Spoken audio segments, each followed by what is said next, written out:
Hey, what's up guys? This is Anthony from Anthony's Customs, and for this video I am so very excited to be showing you the Transformers masterpiece MP34 Cheetus, or CHEETOR if you know him as that name here in the US. This guy is from Beast Wars, which is my favorite IP maybe of all time. I don't know, it's up there. I love Beast Wars. Here's the thing, if you're a G1 guy, you have to give Beast Wars a chance. It has such a great story and fun characters. It's so good. I love Beast Wars. And this figure, you guys know I liked Optimus Primal very much. I said it was a really good figure, but at a really high price point, and he had some flaws that really held him back. This guy has far fewer flaws and is at a much lower price point. He's a little bit smaller, but still a really awesome figure, so let's get him off the stand and take a closer look. This guy stands just about 16.5 centimeters tall, which makes him just about 6.5 inches. And you're probably wondering, hey, Transformers aren't generally in scale with each other. How does this guy stack up against Optimus? Well, I have good news. I actually do still have my Optimus here. He hasn't been taken to Texas, so I can compare and I can confirm that they are in scale. This is almost exactly the exact scale that they were in the show. Like, it's perfect. And that's not something I've ever experienced with Beast Wars before. You Transformer people out there, has that happened before? Do they ever try to put things in scale? I didn't think they did, but it looks like, unless this is just some kind of crazy fluke, this line may end up being in scale, which is interesting because that means Rhinox is going to be about the same size as Optimus if they give us a new one. If they don't, I think the one that we have already, the Generations one, is a bit small, but I don't have him on hand. Rat Trap also, he's going to probably be about this high if they give us a new one. I think the Generations one will probably fit that well enough, but they did tease Dinobot, so Dinobot should be, I don't know, about up to here. So we'll see. If Dinobot's accurate to scale, that would be so cool. I am so pumped up about this, guys. The fact that they're in scale makes them even better. But let's stop gushing over that. Let's talk about this figure. Let's gush over this guy.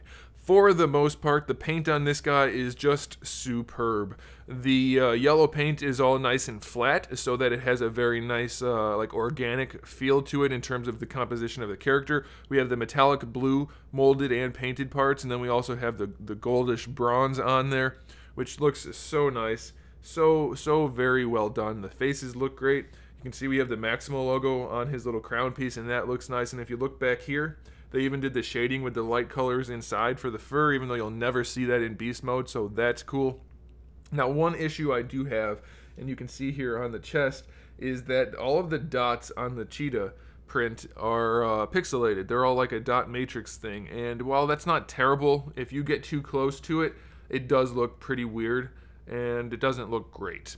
It's something you can definitely live with, because even at, like, this is arm's length away from me in real life right now, I can't see the dots. But any closer than that and you will, so it's not a huge deal, but it's something to note. The eyes are painted nice and clearly, so that's really cool. So aesthetically, the paints are great. The sculpt, it is so nice. It is spot on, fantastic. I love it. I love it. There's no kibble. It looks exactly like it did in the show. I mean, as much as they could possibly do it.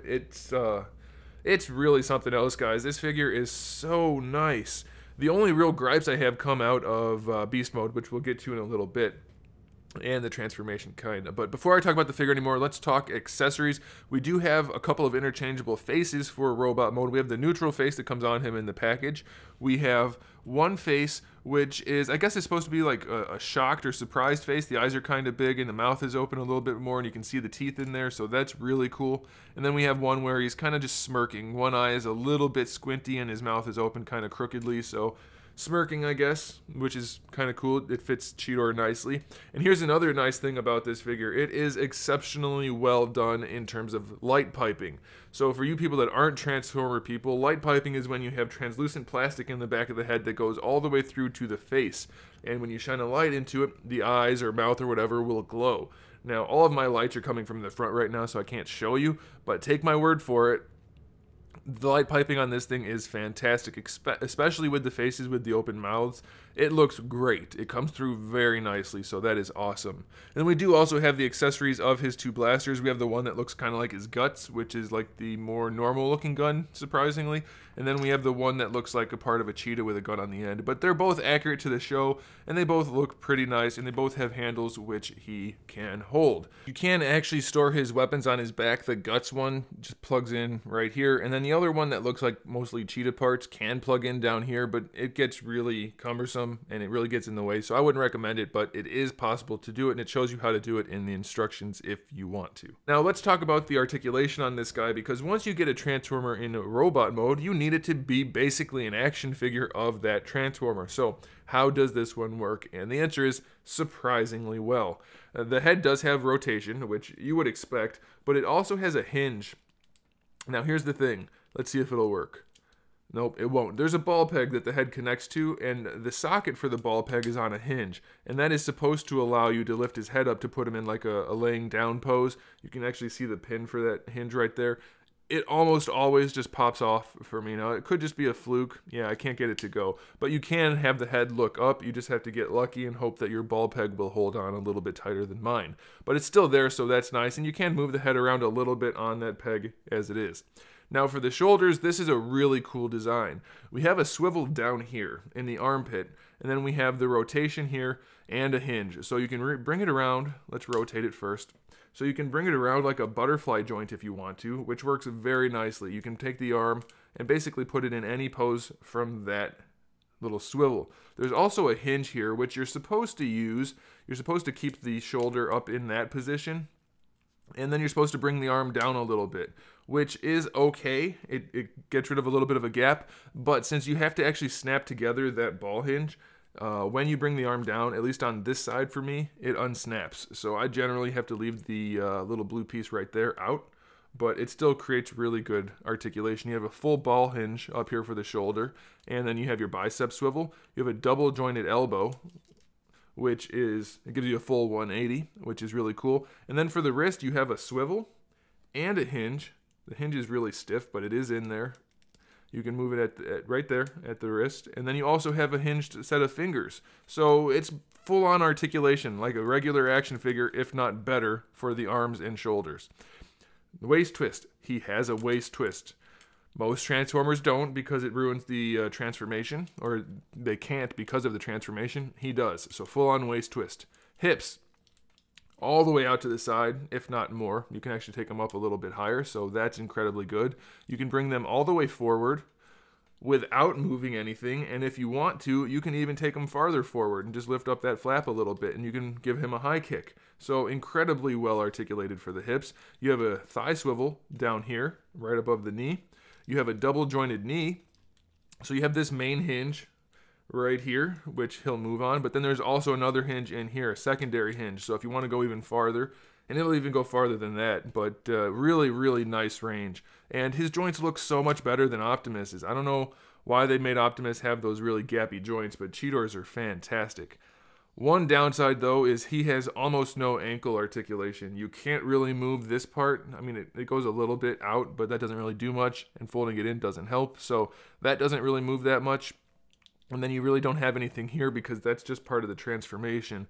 So it's very limited in the ankles. You do get an ankle rocker, which is really cool. So that'll help in some posing. And you get a toe hinge, which is, it's fairly stiff, so it may hold him up. So it's not the best ankle situation, but it'll probably do. And since everything else is really, really fantastic, I am in love with this figure. It's like the perfect CHEETOR figure for robot mode. Now, there are some accessories and things for beast mode, so let's go ahead and get him transformed, and then we'll talk about that. Okay, so we have him transformed into beast mode, and you might be wondering, if you're new to my channel, why I didn't show you the transformation. And I don't think the purpose of the review is to show a transformation. I think, now this is just personal, and since I'm the one making the reviews, that's why I'm doing it. I think you guys should do the transformations on your own. Watching somebody do it takes away a lot of the fun. Figuring it out is part of Transformers, so you guys should do that. Plus, it would just take me way too long to do it, and I don't want to waste your time or mine, especially for complex transformations like these. Anyway, this guy does have a surprisingly good cheetah form. As you can see, it doesn't have a ton of kibble. You can see some guts here and there, some mechanical parts, especially on the backs of the legs over here. But for the most part, it is surprisingly good and really quite accurate. Now, the only real issue I have with this guy in terms of the beast mode is that this piece right here, mine's really floppy, and it's supposed to stay like that. But mine always wants to pull forward, and there's no tab or anything to hold it in place. So that is a bit of an issue. Other thing to note about the transformation for this guy, while the engineering is fantastic, there are a couple of places where parts can get scratched. And when you're dealing with flat paints, that's really easy. For robot mode, you're supposed to tuck this head inside his body cavity, and it's not really a good idea because you're going to mess up the whiskers, which we'll talk about in a second. So I would recommend you just take the head off. I know that's not a cool thing for Transformers to take parts off, and it will create a little bit of a gap if you look at it from the right angles, but you don't want to scratch the parts. So you can pop the head off and that'll help. Same thing is true of this mode. Normally you have the robot head tucked into the chest and his ears poke out through these holes right here.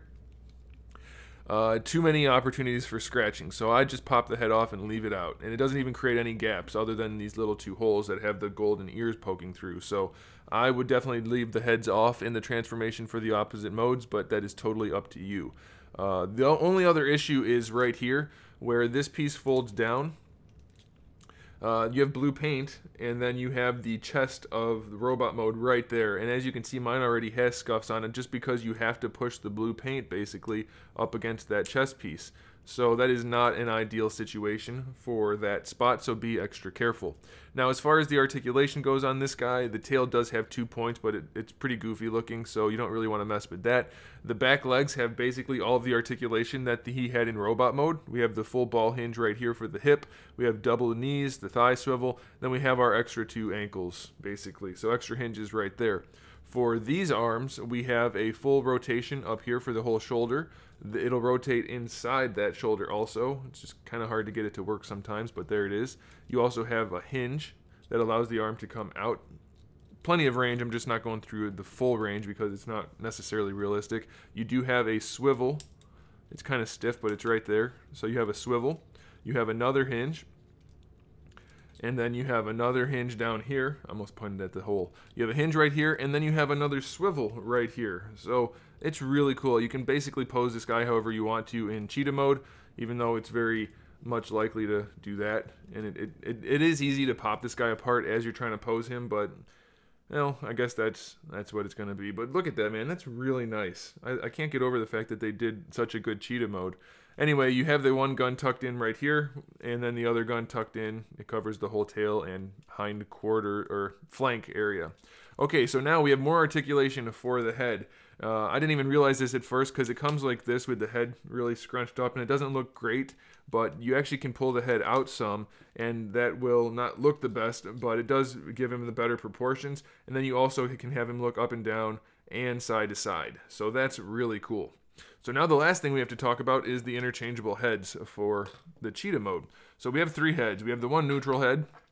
We have one head with the eyes kind of closed a little bit, and the teeth are a little bit different so that you can't quite close the mouth all the way, but it does open all the way. And then the other head is the surprised head with the eyes really wide open, and you can't even close the mouth as far as the other one, and of course it does open all the way. So they all have the hinged mouth, which is really cool, and they all close at different degrees, which gives you opportunity for posing differently. But then we have another feature which is really cool, and that is that the eyes themselves, since like this one's looking straight ahead, this one's looking off to one side, and then this one is looking off to the other side.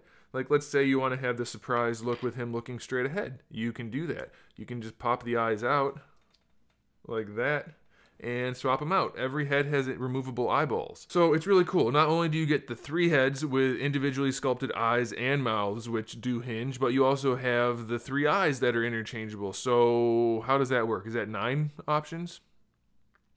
That's 3 for, yeah, that's 9 different posing options just for the head alone. And here's the cool thing, all of the whiskers are actually sculpted, or not sculpted, but they're little like bristle type things that look like whiskers. Now mine are all deformed from the packaging and from transformation, so I would suggest maybe hitting it with a hairdryer and hoping they straighten out. But be aware that if you put a crease in one of these whiskers, it is not going to come out, so be extra careful with that. So last thing I want to do is just give you a length measurement real quick so you have an idea of how big this guy is in beast mode.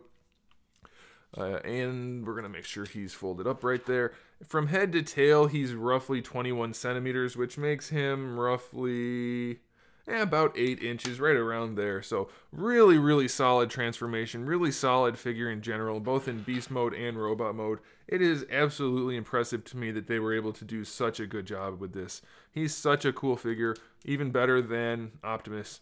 To be completely honest, he's a better figure than Optimus, so you have to get him. He's available in stock right now at Big Bad Toy Store. Check out the link in the description below, and definitely get one of these guys for your Transformers or Beast Wars or just cool figure collection. Thanks for watching, guys. Make sure you subscribe to the channel. I have new videos up every single day. We talk about action figures, movies, TV shows, video games, all kinds of fun stuff, so make sure you come back for that. Make sure you turn on notifications so you can come back for that. Give the video a thumbs up if you liked it, and in the meantime, keep collecting.